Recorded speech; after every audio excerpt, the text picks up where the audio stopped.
Well, I am finally back in the tractor that's been having so many issues. Official fix.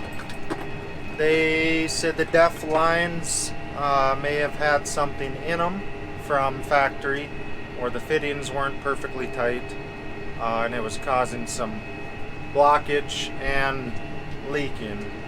Unofficial fix. They took it apart and put it back together, and it works now.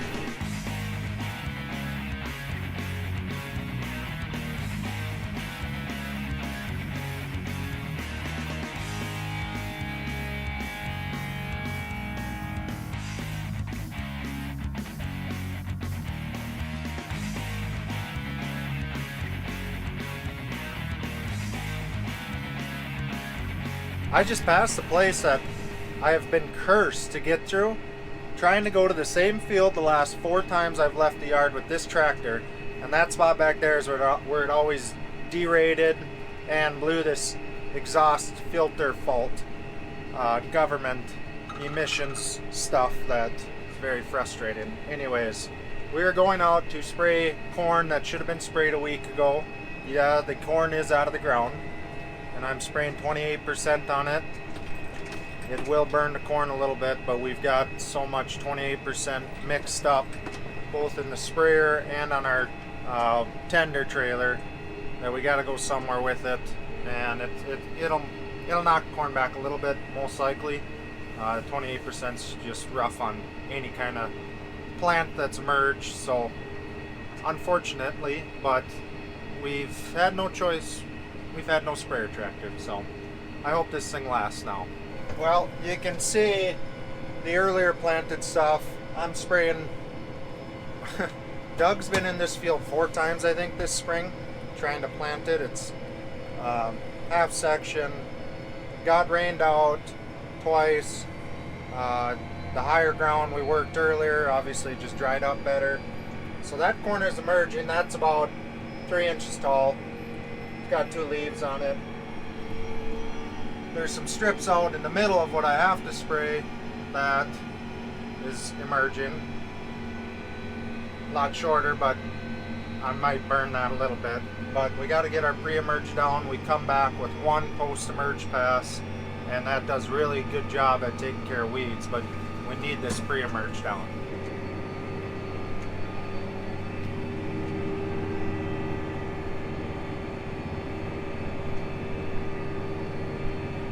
You guys maybe saw, but we went to such drastic measures yesterday, and I was spraying with the 9RX on edible bean pre-emerge.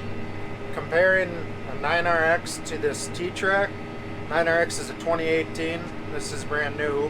This is a lot smoother ride. Kind of tough to tell for sure though, because I was on the edible bean acres. The diggers hadn't been in the field yet, so naturally it's going to be rougher. But that 9RX was still not nearly as smooth as these T-Tracks, which doesn't surprise me. Comparing 9RX to the case quads, those quads, you can set your cup of coffee on the seat and it'll never spill. 9RX just is not the same animal. But the main issue with that 9RX is it's got the E18 transmission in it, and when I would leave corners trying to take off with a sprayer, I couldn't get through the gears to get up to speed quick enough, and I would lose my boom pressure because it needs, it reads your speed to apply the right rate, and it sees that I'm going so slow, so it's trying not to pump as much. And these nozzle bodies on the other sprayer, they have, I think it's a 20 or 25 psi shutoff, so that they don't sit there and just dribble. You're actually going to get good coverage if they're spraying. Well, I wasn't going fast enough to keep that pressure high enough, so although the 9RX would work in an emergency for spraying, I don't think that's going to become our sprayer tractor. Doggo, was that wet? That was rough. Looks like you're dragging the planter. Well, that's the good part about the 9RX, is it will make it through, but your planter ain't going to enjoy it. Oh yeah, here's the other problem. 8370 and I'm climbing a small hill, and it can't even hold 14 miles an hour. We need bigger.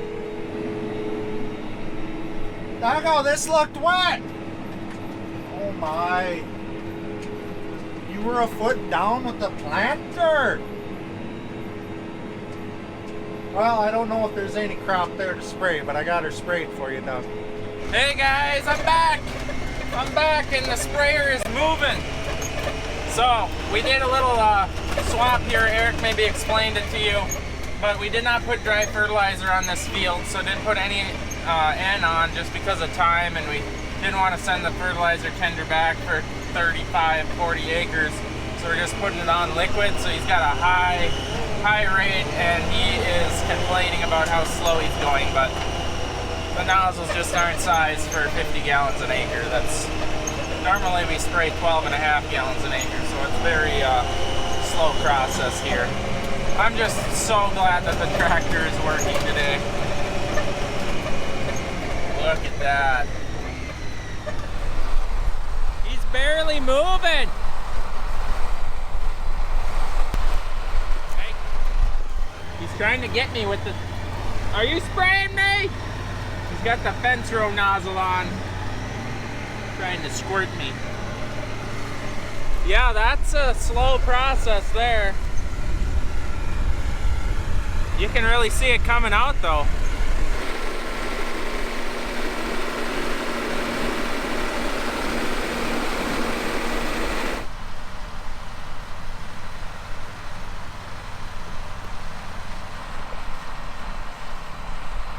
So I don't know, I'm sure you guys can see, obviously, this, we went around.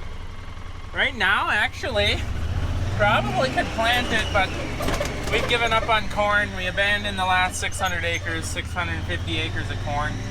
We actually did put in maybe 60 acres more of edible beans because we were planning on doing corn on that field, and it had anhydrous on it, so we just planted more black beans. Fortunately, it had the right chemical sprayed on it, allowing us to do that.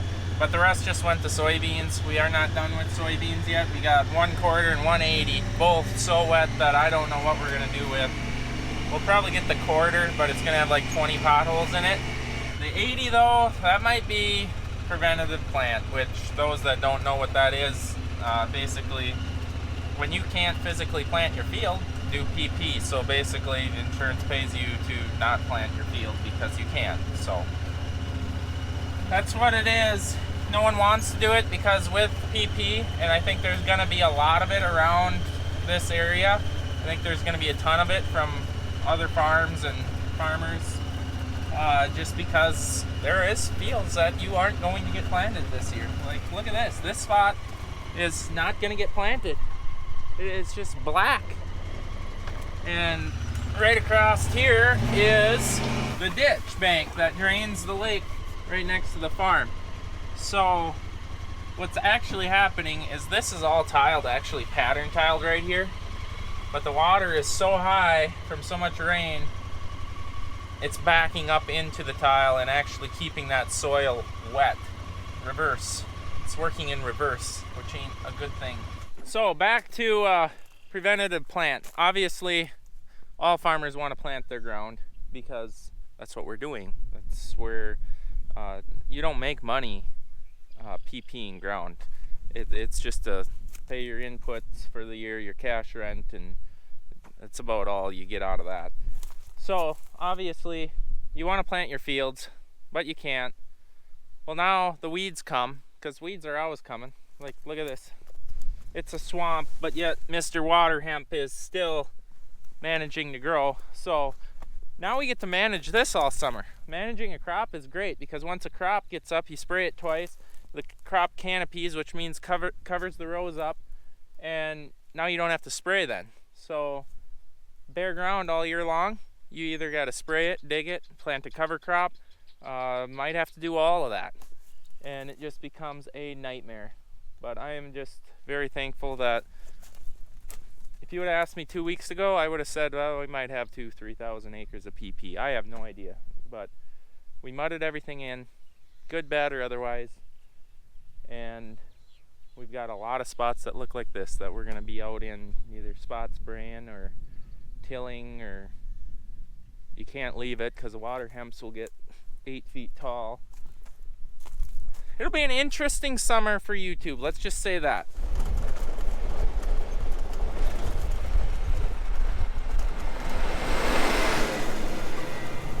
So we just reloaded him.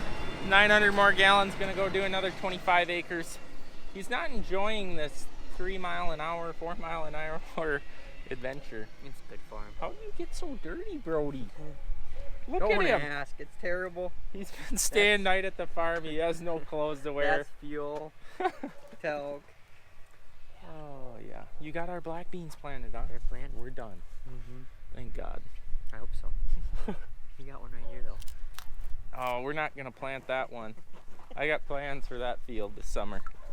We'll see. We might put 120 feet in.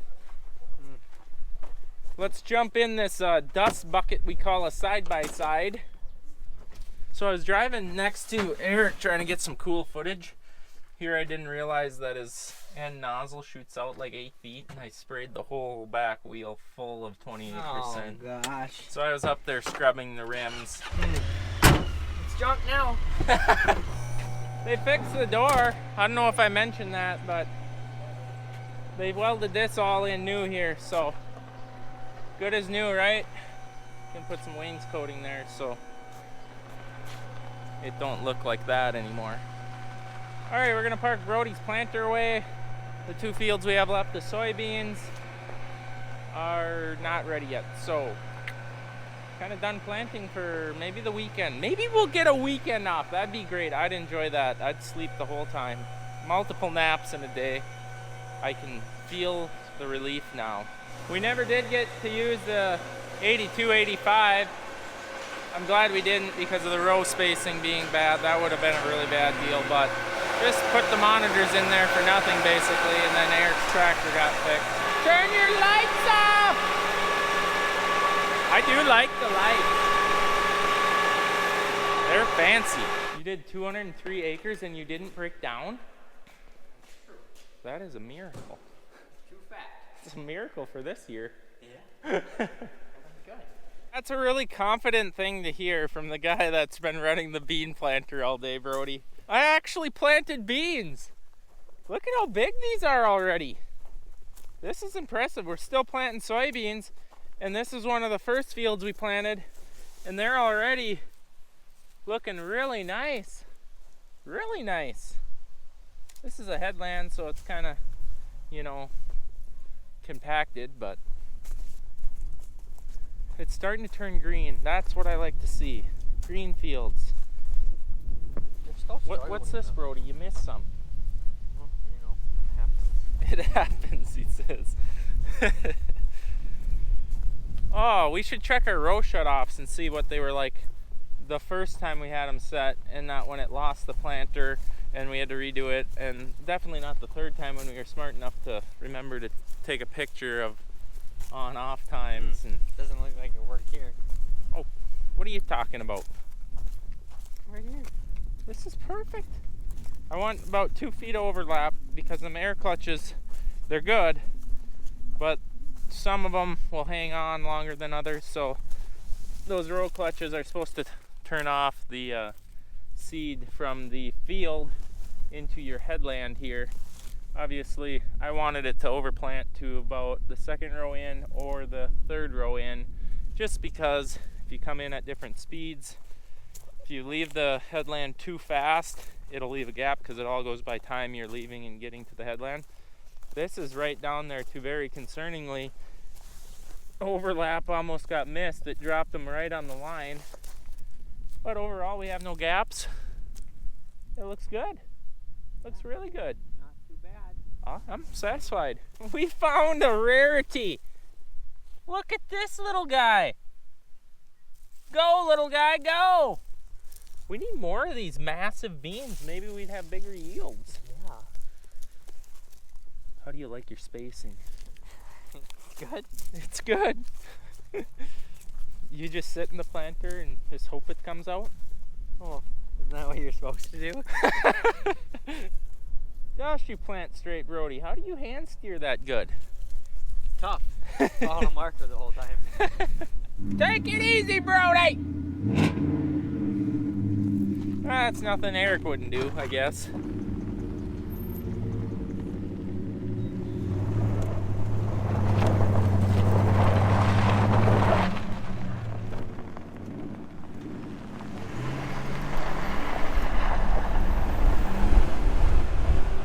Well, we got another situation. We got Toby. He's after the cats again. He's been at them for an hour and a half at least. So he's probably gonna overheat himself. Let's go see what he's into. What do you got?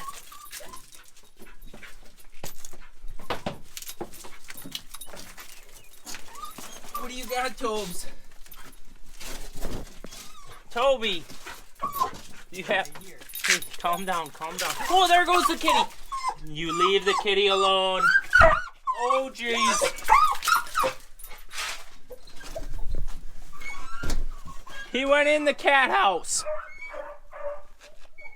That's just horrible noises that he makes. Well, that's not a good thing that he knows how to get into the cat barn. No.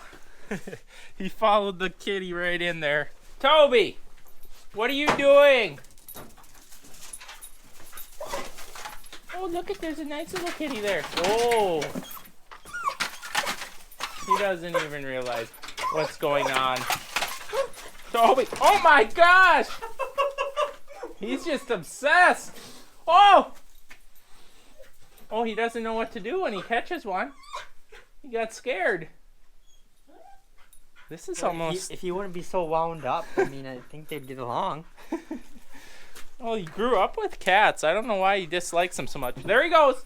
Cat went out the cat door. There he goes.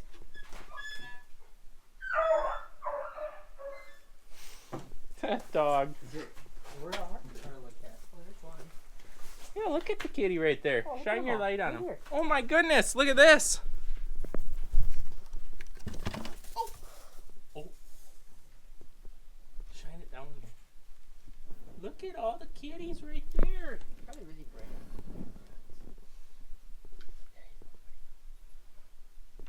bright. Yeah, we have like, I don't know, 20, 30 cats around the yard. I don't really know. They come and go as they please. But Toby makes sure they stay in line.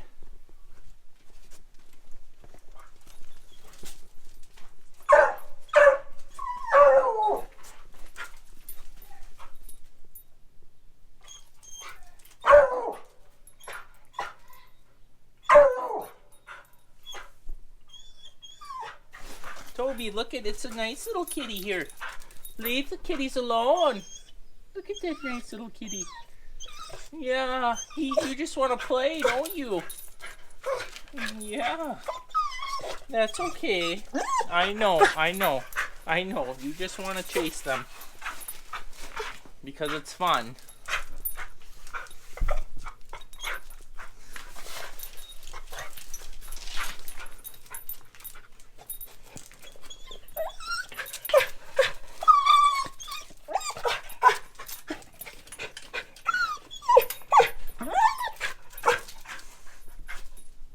It's just too entertaining to stop it. It's just so entertaining. Aren't you, buddy? Yeah, this is why you come back with your tongue dragging on the ground every day. Yes, you're okay. You're okay. Calm down. Yes, it's just a nice little kitty. Just a nice kitty. Get him! It's so hard not to do that.